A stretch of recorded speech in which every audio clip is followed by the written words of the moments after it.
A symbolic shift for women in the military. The White House says they should be required to register for the draft. A former Camp Pendleton commander may become Donald Trump's Secretary of Defense. Every day is different. Every time I see something, it's a different emotion. It's all depends on the atmosphere that I enter myself into. Remembering and healing 1 year after the deadly shootings in San Bernardino. KPBS Evening Edition starts right now.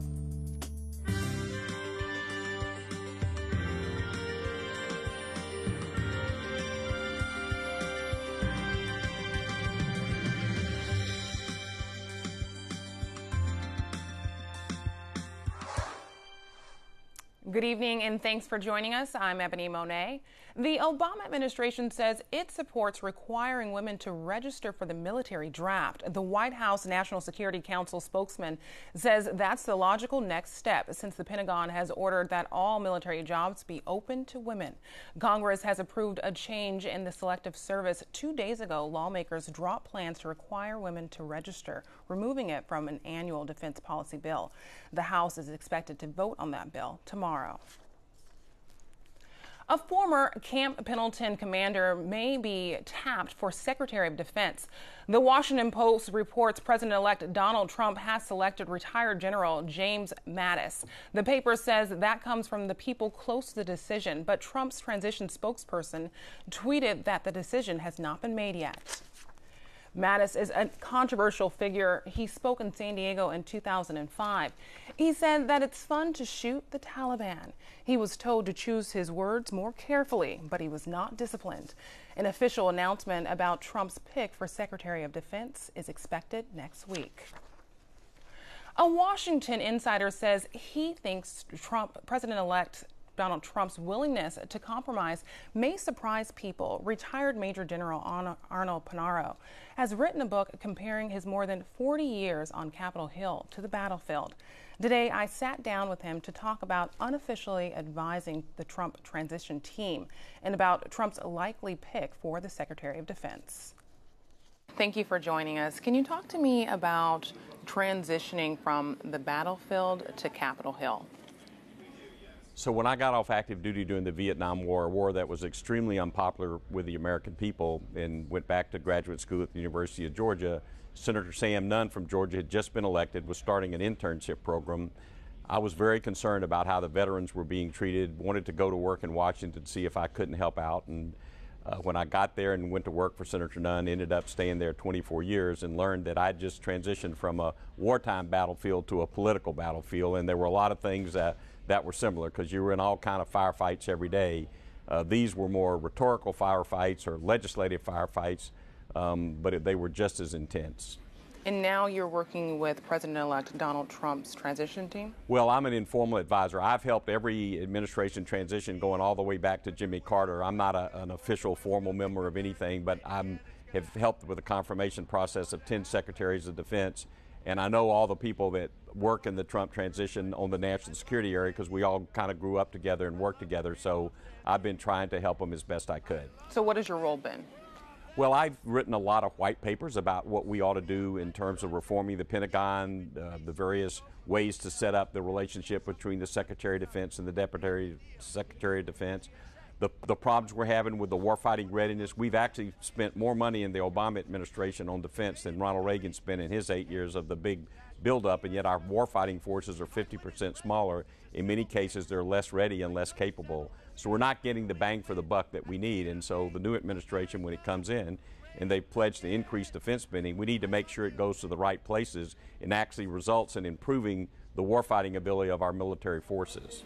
And you endorsed Hillary Clinton, and now you're doing everything in your power to make sure that President-elect Donald Trump is successful. Talk to me about this. Well, that's correct. At the time, during the campaign, I'm an independent, and I typically haven't gotten involved in political campaigns, even though I work for in the U.S. Senate. I felt she was more experienced, but the American people have spoken. In the military, we take an oath to support and defend the Constitution, and this is our Constitution at work.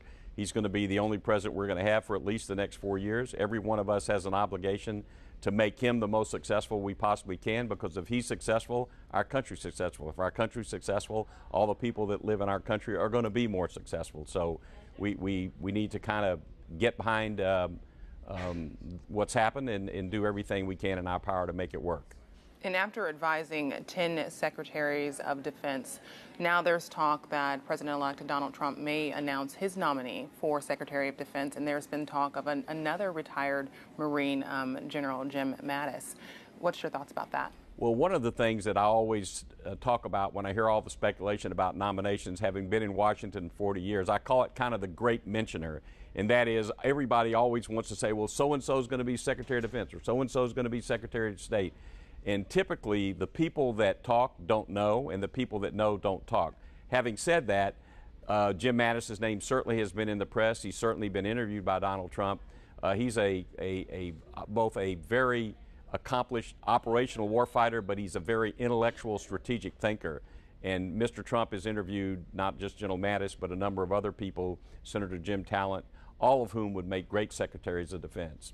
Now, what can people expect from On War and Politics? Well, the main reason I wrote the book is I wanted to tell the story of the young Marines that fought with me at Vietnam. They were mostly all draftees. They fought with great courage, bravery, and sacrifice.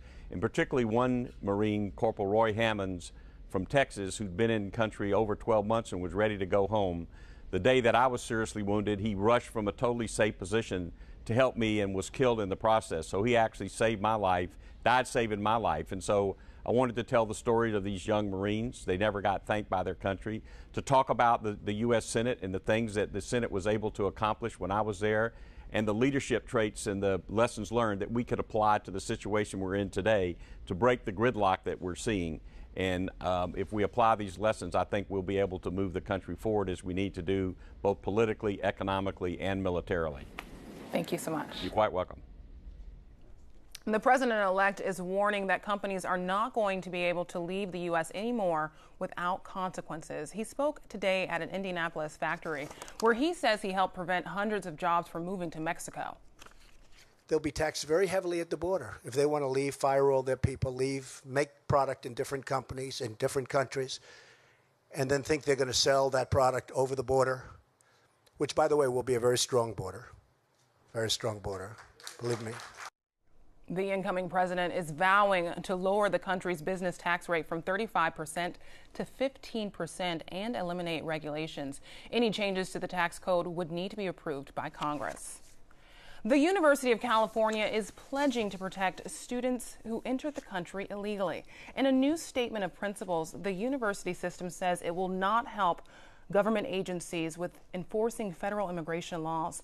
The 10 schools will also refuse to turn over student records without court orders and will not cooperate with any efforts to create a national registry based on race, religion, or national origin.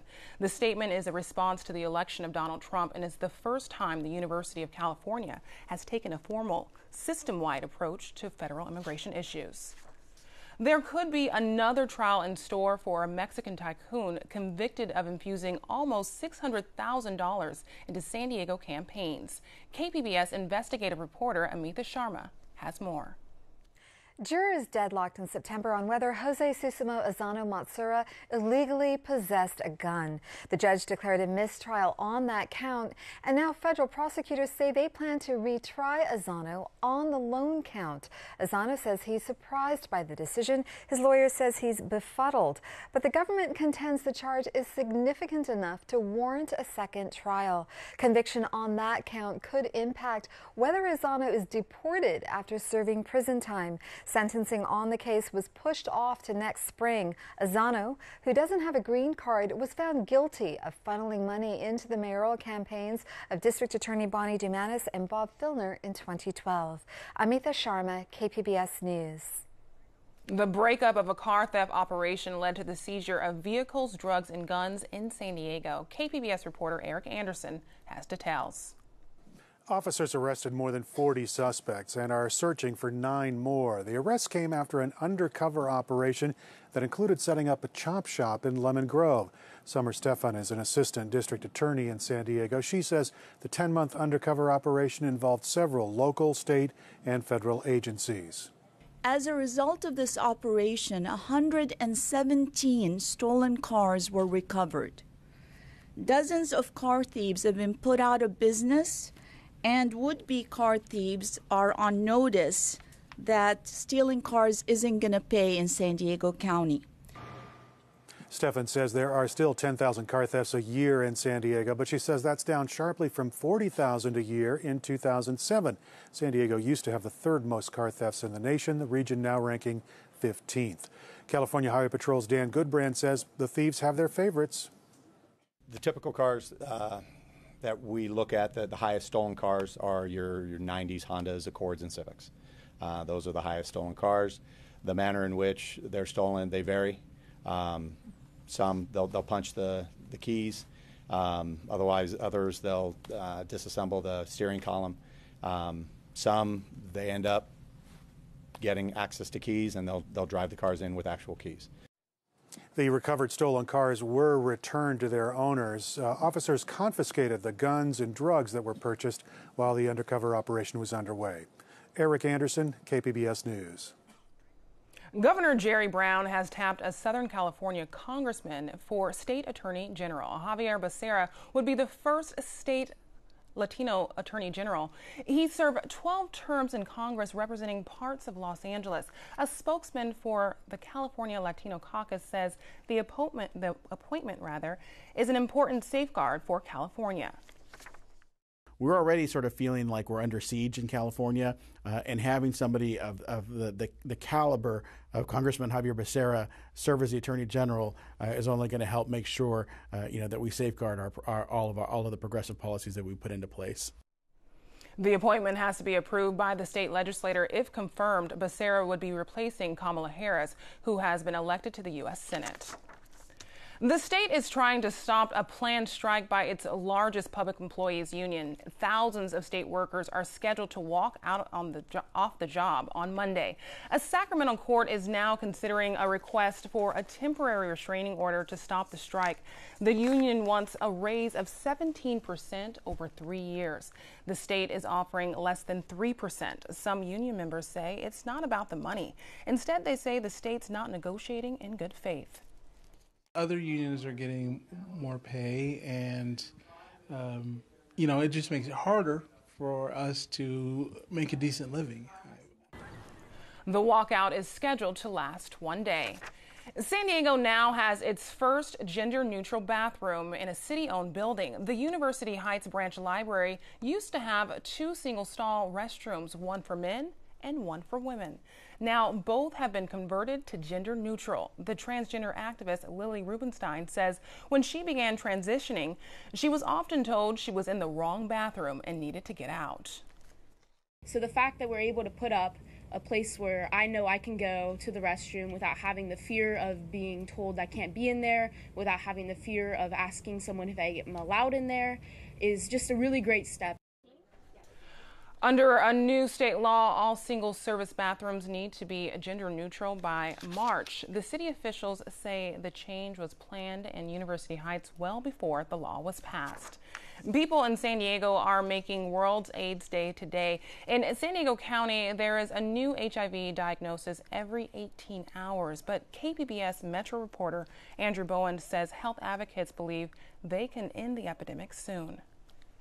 Last March, the County Board of Supervisors approved a plan to end the local HIV epidemic. It involves a lot more testing and prevention efforts targeted to high-risk groups.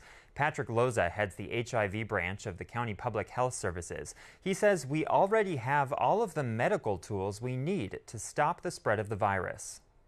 Those tools won't be enough. We also need community organizing, we need activism, we need policy changes, but really we should expect to see an end to this HIV epidemic over the next 10 years. Loza was the MC today at the Brad Truax Awards, which honor HIV and AIDS activism. He says the virus disproportionately affects gay and bisexual men who are Black and Latino, and that the biggest barrier to stopping the epidemic is stigma. Gay and bisexual men in many communities cannot be out to their families, they can't be out in their faith communities, and so that support is not available to them. So a lot of the work is really engaging community organizations and people within those communities to become advocates for HIV so that we can begin to destigmatize the disease. The U.S. Centers for Disease Control believes the number of new HIV infections is going down, as is the number of people dying from AIDS-related illnesses. Andrew Bowen, KPBS News. The late Tony Gwynn is now officially in California's Hall of Fame. The Padres slugger was one of 8 people inducted in a ceremony last night at the California Museum in California. The other inductees include actor and activist George Takei, who was held in an internment camp for Japanese Americans during World War II. Also because inducted. I'm always surprised when I meet people that I consider well-informed, well-read people east of the Rockies, and I tell them about my childhood imprisonment. They are aghast. And I'm aghast that they're aghast because they're fellow Americans that don't know this chapter of American history. We're now entering into another period in American history where the same sounds that my parents heard that put us into these prison camps are being heard against other people, Muslims and immigrants coming from Mexico. Also inducted last night were actor Harrison Ford and author Isabel Allende and former California First Lady Maria Shriver. The House has voted to rename a Chula Vista post office to honor a fallen San Diego police officer. Jonathan J.D. de Guzman was shot and killed during a traffic stop in July. He lived in Chula Vista. The Senate still has to approve the measure to rename the post office, and President Obama will have to sign it. Tomorrow marks the 1-year anniversary for the mass shooting in San Bernardino. The shooters were Muslim, and authorities say they were influenced by ISIS. Tonight, Associated Press reporter Krista Fourier spoke with the daughter of one of the victims, who is working to unify the Muslim and Christian communities. Kate Bowman has become an unlikely messenger for interfaith unity. Her father, Harry Bowman, was one of 14 people killed in the San Bernardino shootings 1 year ago. Bowman and her mother recently showed up at a local mosque to write words of peace. After December 2nd, the thing that I hated most about what happened was just the amount of hate and fear and Islamophobia that we saw. During those initial days afterwards, we really wanted to make sure that we set the example that this was not a time to resort to hate, that it was a time to embrace one another. According to the FBI, Saeed Farouk and his wife Tashfeen Malik, who both died in the attack, committed the shootings as an act of allegiance to the Islamic State group. In the immediate aftermath, local Muslims reported receiving threatening emails and taunts. I think there are many members in our community who kind of sense that fear afterwards, and that's because somebody who professed to do this in the name of Islam had killed many, many citizens, and it was a moment of sadness and a moment of fear for all of us. But 1 year later, community leaders say for the most part those fears did not pan out, even with President-elect Donald Trump's heated campaign rhetoric about Muslims. At the mosque where the shooters held their wedding reception years before the attack, the director recently held an open mosque night to encourage anyone curious to enter. It's efforts like these that is educating the public, right? And when there's education, fear is diminished. Bowman says the past year without her father has been an uphill battle. She remembers him as a geeky dad who liked hiking and watching superhero movies. Every day is different. Every time I see something, it's a different emotion. It's all depends on the atmosphere that I enter myself into. She believes the best way to honor her father is by encouraging tolerance. Oh, you're the artist, Liz. Krista Fourier, Associated Press. I'm Judy Woodruff. On the next News Hour, a look at life-saving efforts by 2 American volunteers on the front lines of the battle for Mosul. That's Thursday on the PBS News Hour.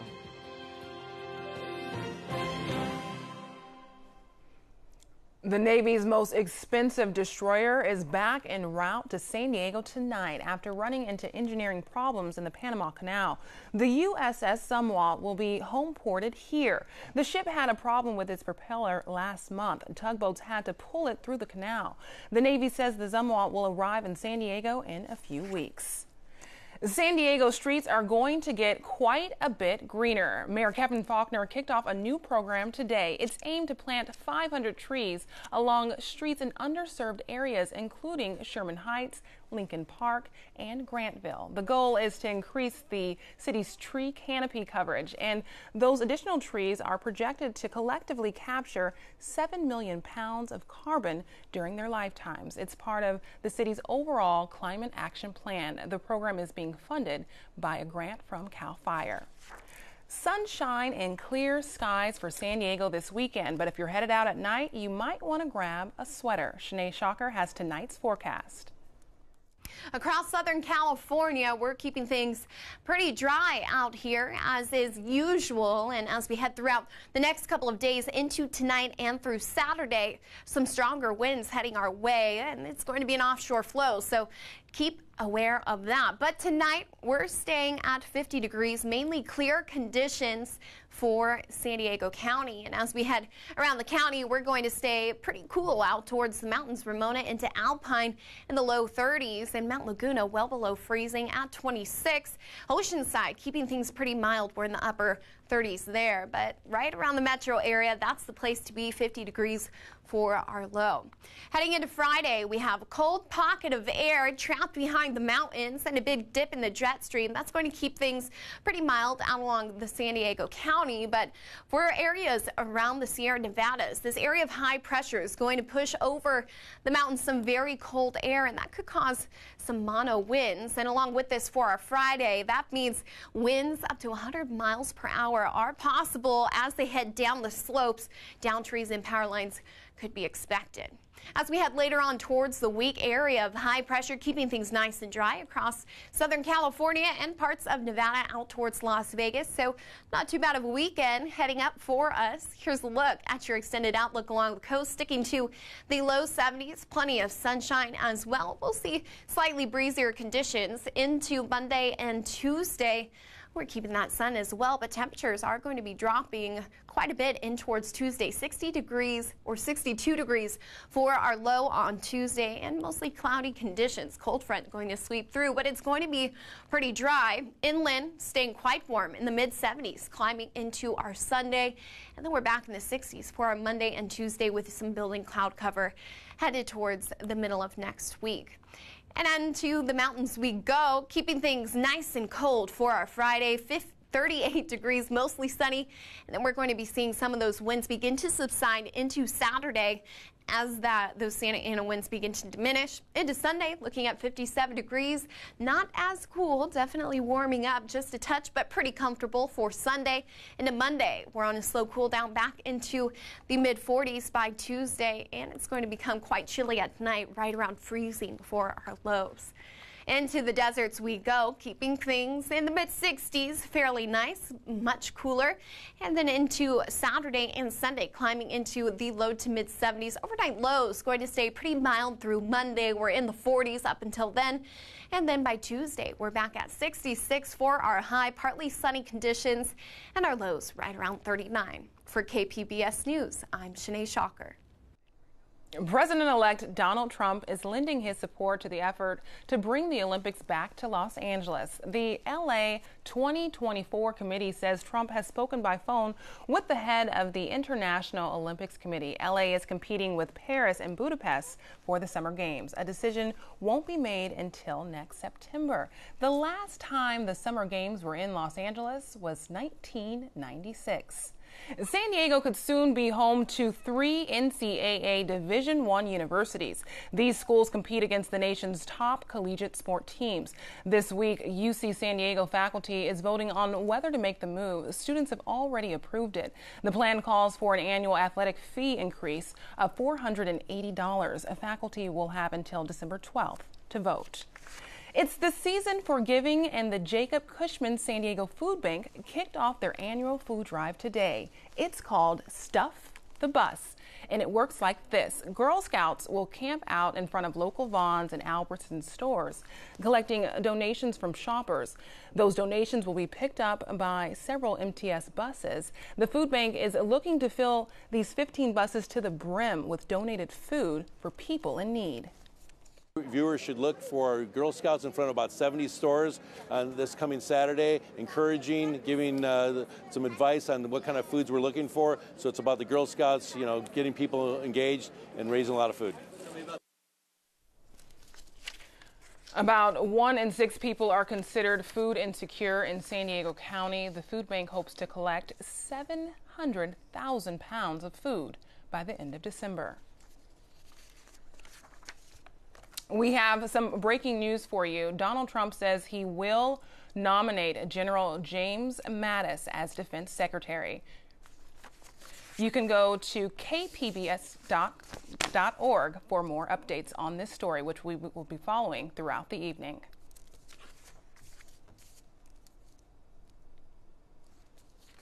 Now, here's a look at what we're working on for tomorrow in the KPBS newsroom. On Morning Edition, a look at the politics of trade under Donald Trump and a life in Cuba after Fidel Castro. And on Midday Edition, a lot of holiday events are going on around San Diego. In our weekend preview, we'll have a look at the Mariachi Nutcracker. You can find tonight's stories on our website, kpbs.org/evening edition.